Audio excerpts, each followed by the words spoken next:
Здравствуйте, меня зовут Джанара. Сегодня мы поговорим о такой части речи, как наречие. Наречие в русском языке.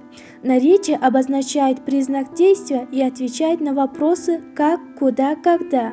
Например, бежать как, быстро. Слово быстро – это наречие. Смотреть куда, вверх. Вверх тоже наречие. Сделать когда, завтра. Слово завтра тоже наречие. Наречие обычно зависит от глаголов. В этих случаях вопросы наречием нужно задавать от глаголов. Наречие не склоняется и не спрягается.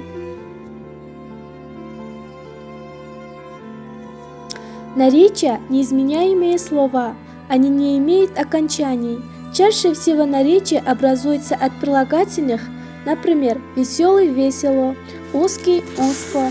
Узкое наречие образовано от прилагательного узкий и существительных, например, начало сначала.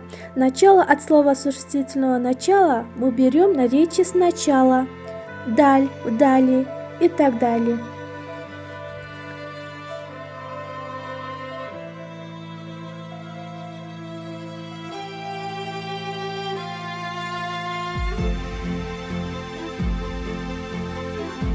Разряды наречий по значению. Первый. Наречие образа действия отвечает на вопросы как, каким образом, например, хорошо, быстро. Второй. Наречие времени отвечает на вопрос когда, например, сегодня, вечера, утром.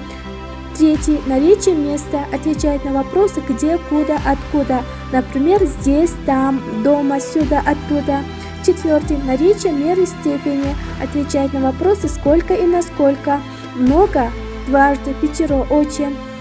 Пятый. Наречие причины отвечает на вопросы почему, от чего, скоряче, со слепу. Шестой. Наречие цели отвечает на вопросы с какой целью, для чего, например, назло, нарочно, ни зачем. Спасибо за внимание.